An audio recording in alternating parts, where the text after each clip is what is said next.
भोगतो न घडे संचिता वाचूने, करावे ते मने समाधान. प्रत्येक माणसाला कर्म भोगावं लागतं. केले कर्म झाले तेची भोगा आले, उपजले मेले ऐसे किती. जगद्गुरु तुकोबरा अभ्यास करत असताना तुकोबराला कर्म उपासक नावाचं शास्त्र हाती लागलं. जगद्गुरु तुकोबरा अभ्यास करू लागले.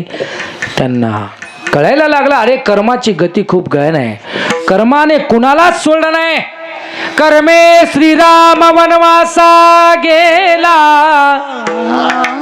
कर्मे दशरथ योगे मेला,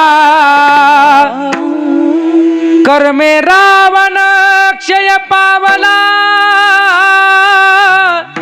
वियोग घडला सीता देवी.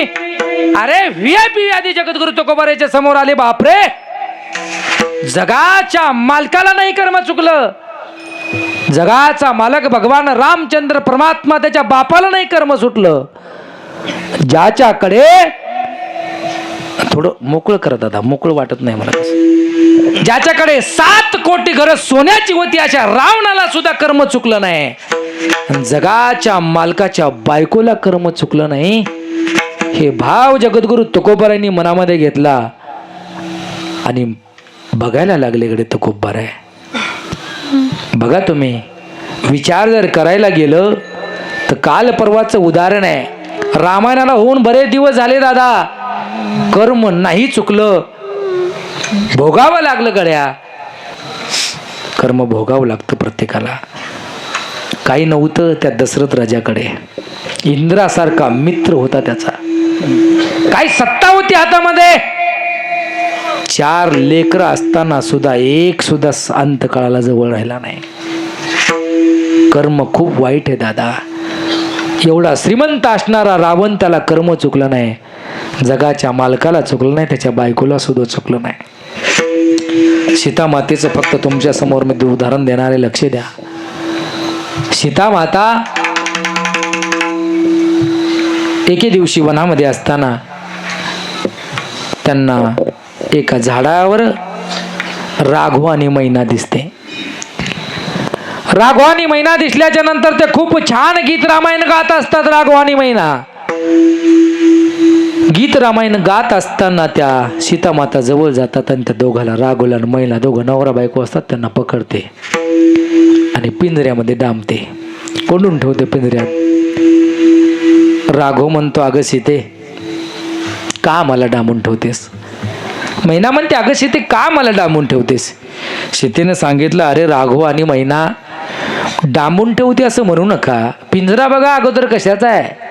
माणिक मोत्याने मडवलेला पिंजरा आहे, हिऱ्या मोत्याने मडवलेला पिंजरा आहे, साधा पिंजरा नाही हा. तो राघव म्हणते, अगं सीते, सोन्याचा पिंजरा असला काय, माणिक मोत्याचा असला काय आणि हिऱ्या मोत्याचा असला काय, शेवटी पिंजराच ना ग. तू एक काम कर. नाही नाही, मला तुमचं गीत रामायण आवडतं, तुम्हाला मी पिंजऱ्यामध्ये ठेवणार, रोज गीत रामायण गायचं. राघवने मैनेने खूप विनंती केली पण सीतेने नाही ऐकलं महाराज. सीतेने त्यांना घेऊन गेली आणि दररोज ते राघवन मैना गीत रामायण गाऊ लागले. सीतेला ते आवडू लागलं. बरेच दिवस गेल्याच्या नंतर त्या मैनेला महाराज दिवस गेले, मैना गरोदर राहिली. आणि दिवस गेल्याच्या नंतर सीता माता जवळ आल्याच्या नंतर त्या मैनेने सांगितलं, अगं सीते, ऐक ना, मी गरोदर अवस्थेमध्ये, काही एक दिवसामध्ये मला आता बाळ जन्माला येणार आहेत माझे. एक काम कर, आमचा पक्ष्यांचा धर्म असतो सीते की आमची गरोदर अवस्थेमध्ये आमची लेकरं जन्माला येत असताना आम्हाला त्रास होऊ नये म्हणून आमच्या पतीने आमच्या मुखामध्ये कवळा कवळा चारा घातला का आमची बाळ सुखरूप जन्माला येतात, त्रास होत नाही का आम्हाला. आमचा पक्षाचा धर्म आहे हा. एक काम कर ना, आम्हाला आमचे लेकरं जन्माला घालेपर्यंत फक्त या पिंजऱ्याच्या बाहेर काढ, काही एक दिवस, 8-15 दिवस फक्त. तर राघव आणि मैना त्या सीतेच्या पुढं विनंती करतात, सीते ऐक ना ग, सोड ना आम्हाला एक 15-20 दिवस. आमचे लेकरं आम्ही जन्माला घालतो आणि लेकरं थोडेफार खेळाय वाळायला लागले का नाही, आम्ही परत येतो, तुला वचन देतो सीते, परत आम्ही या पिंजऱ्यामध्ये येऊन राहतो. सीतेने सांगितलं अजिबात चालणार नाही. पिंजऱ्यात आहात, पिंजऱ्यात राहा, तुमचं बाळणपण मी करेल, पण बाहेर जायचं नाही. शेवटी राघव म्हणतो सीते ऐक, असंही तू आम्हाला डांबूनच ठेवलंस, पण तुला एक शेवटची विनंती, एक मधला मार्ग काढूयात. माझी जी पत्नी आहे मैना, हिला पिंजऱ्यामध्येच राहू दे, पण आमचा पक्ष्यांचा धर्म आहे की तिच्या मुखामध्ये मला कवळ्या कवळ्या गवताच्या काड्या टाकल्या आणि तिनं कवळं कवळं गवत खाल्लं का तिची प्रस्तुती सुलभ होते, त्रास नाही होत तिला. एक काम कर, मी जातो ना बाहेर, मला फक्त एकट्याला सोड. राघव बोलतोय, मला एकट्याला बाहेर सोड, मी बाहेर जाईन, कवळ्या कवळ्या गवताच्या काड्या घेऊन येईन, गवत घेऊन येईन, माझ्या पत्नीला मी चारा घालेल आणि माझे लेकरं सुखरूप जन्माला येतील. त्या सीतेला वाटलं हा पर्याय बरा आहे, कारण नवरा कुठं जरी गेला तरी संध्याकाळी खुट्याला आल्याशिवाय राहत नाही. बरोबर आहे ना? एवढं ऐकलं महाराज, आणि सीतेनं महाराज नवऱ्याला म्हणजे राघवला परवानगी दिली. आता राघवला सुद्धा उडण्याची सवय राहिली नव्हती, भरारी मारण्याची सवय राहिली नव्हती. आता राघव पिंजऱ्याच्या बाहेर निघाल्याच्या नंतर स्वैर संचार करायला लागला, राघव उडायला लागला, राघव आनंद घ्यायला लागला. बरेच दिवस झाले आपण आकाशामध्ये भरारी घेतली नाही, आता राघव भरारी घेतोय. असं करत करत करत करत करत करत तो राघव असा उंच उडाला, उंच उडाला, फिरत फिरत फिरत फिरत फिरत महाराज परत यायला गेला. यायचं होतं ना त्यानं, नाही आला महाराज. त्या उडण्याचा आनंद घेत असताना, बरेच दिवस झालं भरारी मारली नव्हती, त्या उडण्याच्या आनंदामध्ये, स्वैर संचार करण्याच्या आनंदामध्ये तो राघव एवढा लांब गेला का घराकडं पिंजऱ्याकडे यायचंच विसरला महाराज. तिकडंच तो राहिला. अंधार पडायला लागला. आता मात्र बायको वाट बघते, ती मैना वाट बघते, माझे मालक अंधार पडण्याच्या अगोदर घरी येतात, सायंकाळ होण्याच्या अगोदर घरी येतात. का आले नसतील माझे मालक घरी अजून? का माझे मालक आले नसतील? दादा, ह्या ज्या आपल्या महिला असतात ना, खूप काळजी करतात आपली. आपण घरी आल्याशिवाय काही काही महिला जेवत नाहीत. आता काही काही जेवून बसतात, तो बाग निराळा राहिला. पण खरोखर काही महिला मंडळी घरी आपला पती येत नाही तोपर्यंत जेवण करत नाहीत. म्हणून काय आपल्याला करायचं ना, भरपूर असे ॲक्सिडेंट होत आहेत, भरपूर अशा गाड्या जोरात आहेत, रोड चांगले झालेले म्हणून आपली वाट बघत असतात. आपण जर घरी येत नाहीत ना महाराज, तोपर्यंत घरच्यांना चांगली झोप लागत नाही. आता कीर्तनाला आलं म्हणजे महाराज घरी वाट बघतात. काल नसतील अजून 8 ते 10 कीर्तन असतं, त्यांना काय माहिती 10 ते 12 आहे म्हणून. बरोबर आहे, 12-1 वाजला अजून काल नसतील. काळजी वाटते घरच्यांना. तशीच काळजी ती मैना करत होती. माझे पती 6-7 महिने झालं ते कधीच त्यांनी भरारी घेतली नाही, सोयी संचार केला नाही.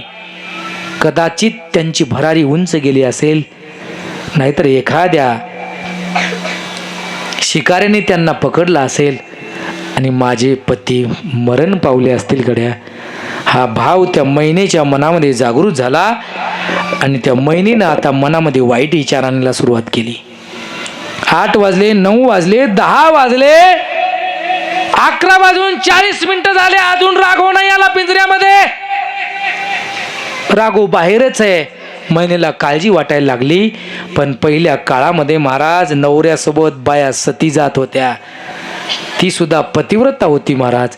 तिने ठरवलं माझा पती माझ्यासाठी गेलाय, नक्कीच त्यांना शिकाऱ्यानेच पकडला असेल आणि त्यांचा प्राणघात केला असेल, नाहीतर माझे पती माझ्यासाठी परत आले असते.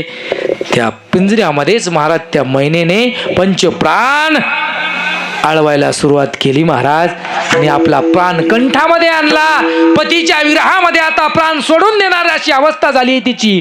बेशुद्ध होऊन ती मैना पडली महाराज. आणि रात्री 10-11 वाजता तो राघव त्या पिंजऱ्यामध्ये आला. बघते तो आपली मैना, पाय पसरलेले आहेत, हात पसरलेले आहेत आणि पाय खोरू खोरू महाराज पडलेले, अजिबात श्वास दिसत नाही, पोट उडत नाही. त्या राघवला वाटलं आपली पत्नी आता आपल्यामध्ये राहिली नाही. राघवच्या मनामध्ये विरह प्रसंग निर्माण झाला. डोळ्यातून अश्रू वाहत आहेत. मी गेलो, मला येण्याकरता उशीर झाला, माझ्या पत्नीने माझी वाट बघितली, पण शेवटी हिने माझ्यासाठी स्वतःचा देह त्याग केला. आता मला तरी जगून काय उपयोग आहे. म्हणून त्या राघवने तात्काळ जीव सोडला महाराज. कारण माझी पत्नी गेली असं वाटलं त्याला, पण ती मैना गेली नव्हती. प्राण कंठामध्ये आला होता. माणूस नाही का मूर्छा येऊन पडतं, मेलं वाटतं. प्राणनिरोध ज्याला आपण आयसीयू मध्ये ठेवल्यावर कसं त्याला आपण म्हणतो शुद्धीवर आलं नाही म्हणतो, तशी अवस्था त्याची. पोट उडत नाही, पापणे हालत नाहीत त्या महिन्याच्या. राघवला वाटलं माझी पत्नी मेली. राघवनं तात्काळ पान सोडला. तेवढ्या सीता माता येते आणि बघते तर काय, राघव मरून पडलाय. पाणी अंगावर टाकल्या टाकल्या ती मैना उठली आणि बघते तर आपला पती आपल्या समोर मरून पडलेला आहे. बघलं हलवून सीतेने, राघव उठायला तयार नाही. मैना आता उठली आणि मैना आता त्या सीतेला बोलू लागली, अनिल दादा, सीते ऐक सीते, माझ्या जर पतीला मारण्यामागे जर कोण कारण असेल तर सीते तू आहेस. आम्हाला तू पिंजऱ्यामध्ये डांबून ठेवलं सीते. तुझ्या पुढे आम्ही हात पसरत होतो, आमचं जीवदान मागत होतो सीते. तुला सांगितलं होतं आम्ही तुला गीत रामायण ऐकू घालतील सीते, फक्त आम्हाला पिंजऱ्यामध्ये डांबून ठेवू नको. पण तू ऐकली नाही सीते. एवढंच नाही, आमच्या लेकरांचा जन्म चांगला व्हावा म्हणून माझ्या पतीला तू जर सोडलंस, पण माझ्या पतींची भरारी मारण्याची सवय राहिली नव्हती. त्यांना येण्याकरता उशीर झाला म्हणून मी प्राण कंठामध्ये आणून मी प्राण त्याग करणारी अवस्थेमध्ये होते. माझ्या पतीला वाटलं मी प्राणत्याग केला काय की, म्हणून माझ्या पतीने स्वतःला त्यागून घेतलं, प्राण सोडला माझ्या पतीने. माझ्या पतीची खुनी जर कोण असतील तर सीते तू आहेस. ती मैना सीता पाखरू असून एक पक्षी असून त्या सीतेला बोलू लागलं. आता सीता मात्र विचार करते, खरंच आहे माझ्यामुळं मैनेचा पती गेला. पण सीते ऐक, मी एक पक्षी असून तुला शाप देते सीते. तू जरी जगाच्या मालकाची पत्नी असेल तरी पण तुला जसं माझ्या पतीपासून मला वेगळं व्हावं लागलं ना सीते, तुला सुद्धा तुझ्या पतीपासून गरोदर अवस्थेमध्ये 6 महिने वेगळं राहावं लागेल.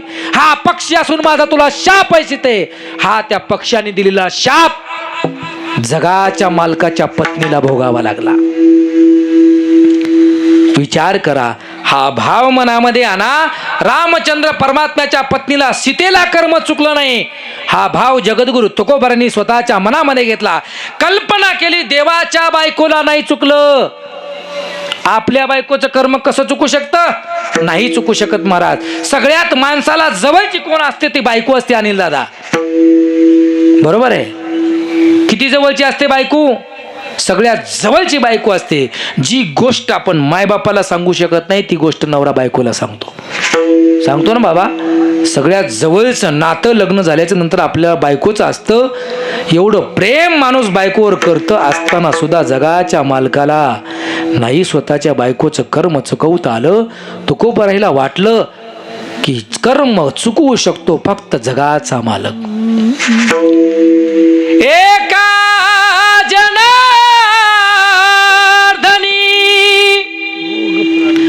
भोग प्रारब्धाचा हरी कृपे त्याचा नाश झाला. अरे बाबा, या जन्मातलं या कर्मातलं आपलं जर पाप कोण नाहीसं करू शकत असेल, आपलं कर्म जर कोण करू शकत असेल तर जगाचा मालक फक्त कर्मनाश करू शकतो. हा भाव जगाच्या मालकाचा तुकोबारायांनी मनामध्ये धरला आणि सांगितलं, देवा तुम्हीच फक्त माझ्या जीवनामधलं कर्म नाश करू शकता, म्हणून माझ्या कर्माचा नाश करा.